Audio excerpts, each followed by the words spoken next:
নমস্কার বন্ধুরা, আজকে এনেছি পনিরের রেসিপি। তো চলুন এটাই শেয়ার করে নিই।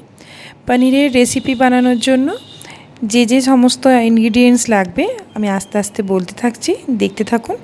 এখানে আছে বেরেস্তা, পেঁয়াজ বেরেস্তাটা আমি আগেই বানিয়ে রেখেছি। আর ওই তেলের মধ্যেই গোটা গরম মশলা ফোড়ন দিলাম, আর দিয়ে দিলাম জিরে, হলুদ, লবণ আর লঙ্কার গুঁড়ো জলের মধ্যে মিশিয়ে রেখেছিলাম। ব্যাস, আর কোনো মশলা ওর মধ্যে অ্যাড করিনি। মশলাটাকে এরপর ভালোভাবে গোটা গরম মশলার সাথে মিক্স করে নেব, যাতে গোটা গরম মশলার যে ফ্লেভারটা সেটা মশলার মধ্যে মিশে যায়। এবার একটা টমেটো ডুমো ডুমো করে কেটে ওই মশলার মধ্যেই দিয়ে দিলাম। টমেটোটাকেও ভালোভাবে মশলার সাথেই ভেজে নেব। তো এলাচটাকে একটু ফাটিয়ে দিচ্ছি যাতে এলাচের ফ্লেভারটা মশলার সাথে মিশে যায়। এখানে আমি আর কিচ্ছু মশলা অ্যাড করিনি, কিন্তু আদা রসুন ছাড়াই কিন্তু এই পনিরের তরকারিটা দুর্দান্ত খেতে লাগবে। তো এখানে আমি পনিরটাকেও ভাজবো না, একদম কাঁচা পনির বলতে পারেন। তো সেটাই দিয়ে দিলাম মশলার মধ্যে।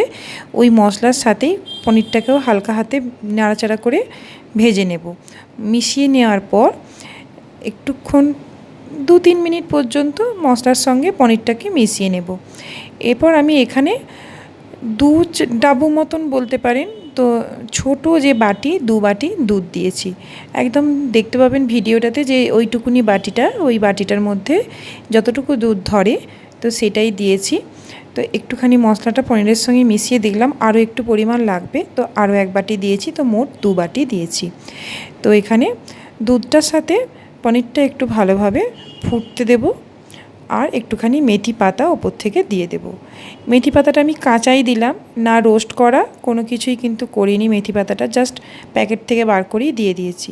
আর ওপর থেকে একটু বেরেস্তা ছড়িয়ে দিলাম। আরও একটু পেঁয়াজ বেরেস্তা রেখে দিয়েছি, সেটা লাস্টে পরিবেশনের সময় সাজিয়ে ছড়িয়ে দেব।